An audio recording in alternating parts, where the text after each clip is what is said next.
KPCC ಅಧ್ಯಕ್ಷರೂ ಆಗಿರುವ ಕರ್ನಾಟಕದ ಉಪಮುಖ್ಯಮಂತ್ರಿ ಡಿಕೆ ಶಿವಕುಮಾರ್ ಅವರು ಉತ್ತರ ಪ್ರದೇಶದ ಪ್ರಯಾಗ್ರಾಜ್ನ ಮಹಾಕುಂಭಮೇಳದಲ್ಲಿ ಭಾಗವಹಿಸಿ ತ್ರಿವೇಣಿ ಸಂಗಮದಲ್ಲಿ ಭಾನುವಾರ ಕುಟುಂಬ ಸಮೇತ ಪುಣ್ಯ ಸ್ನಾನ ಮಾಡಿದರು.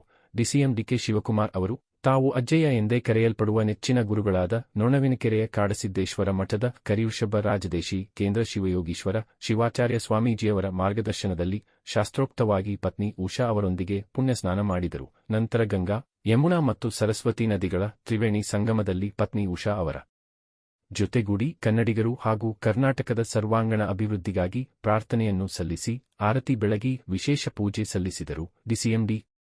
ಕೆ. ಶಿವಕುಮಾರ್ ಅವರು ತ್ರಿವೇಣಿ ಸಂಗಮದಲ್ಲಿ ಪುಣ್ಯಸ್ನಾನ ಮಾಡಿರುವ ಫೋಟೋಗಳನ್ನು ತಮ್ಮ ಸಾಮಾಜಿಕ ಜಾಲತಾಣಗಳ ಖಾತೆಗಳಲ್ಲಿ ಹಂಚಿಕೊಂಡಿದ್ದಾರೆ. ಉತ್ತರ ಪ್ರದೇಶದ ಪ್ರಯಾಗರಾಜ್ನಲ್ಲಿ ನಡೆಯುತ್ತಿರುವ ಮಹಾಕುಂಭಮೇಳದಲ್ಲಿ ಕುಟುಂಬ ಸಮೇತ ಪಾಲ್ಗೊಂಡು ತ್ರಿವೇಣಿ ಸಂಗಮದಲ್ಲಿ ಪುಣ್ಯಸ್ನಾನ ಮಾಡಿದೆ. 144 ವರ್ಷಗಳಿಗೊಮ್ಮೆ ನಡೆಯುವ ಮಹಾಕುಂಭಮೇಳದಲ್ಲಿ ಪಾಲ್ಗೊಳ್ಳಲು ಅವಕಾಶ ಸಿಕ್ಕಿದ್ದು ನಿಜಕ್ಕೂ ಖುಷಿ ತಂದಿದೆ ಎಂದು ಅವರು ತಮ್ಮ ಅನುಭವವನ್ನು ವ್ಯಕ್ತಪಡಿಸಿದ್ದಾರೆ. ಇದಕ್ಕೆ ಸಂಬಂಧಿಸಿದಂತೆ ಸಾಮಾಜಿಕ ಜಾಲತಾಣಗಳಲ್ಲಿ ಕರುನಾಡಿನ ಹಿಂದೂಗಳ ಹೃದಯ ಸಾಮ್ರಾಟ್, ಜನತಾ ಜನಾರ್ದನರ ಆರಾಧಕ, ಹಿಂದುತ್ವದ ರತಿಪಾದಕ, ಸರ್ವಧರ್ಮಗಳ ಪಾಲಕ, ಅಪ್ರತಿಮ ದೈವಭಕ್ತ, ಕೆಚ್ಚೆದೆಯ ಕನ್ನಡದ ಕಲಿ, ಈ ನಮ್ಮ ಹಿಂದೂ ಹುಲಿ ಡಿ.ಕೆ.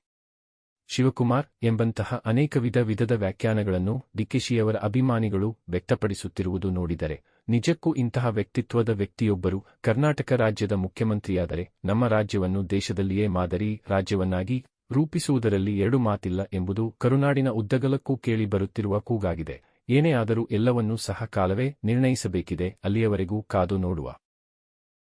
ಶವಿ ನ್ಯೂಸ್ ಲೈಕ್ ಮಾಡಿ, ಶೇರ್ ಮಾಡಿ, ಸಬ್ಸ್ಕ್ರೈಬ್ ಮಾಡಿ. ಧನ್ಯವಾದಗಳು.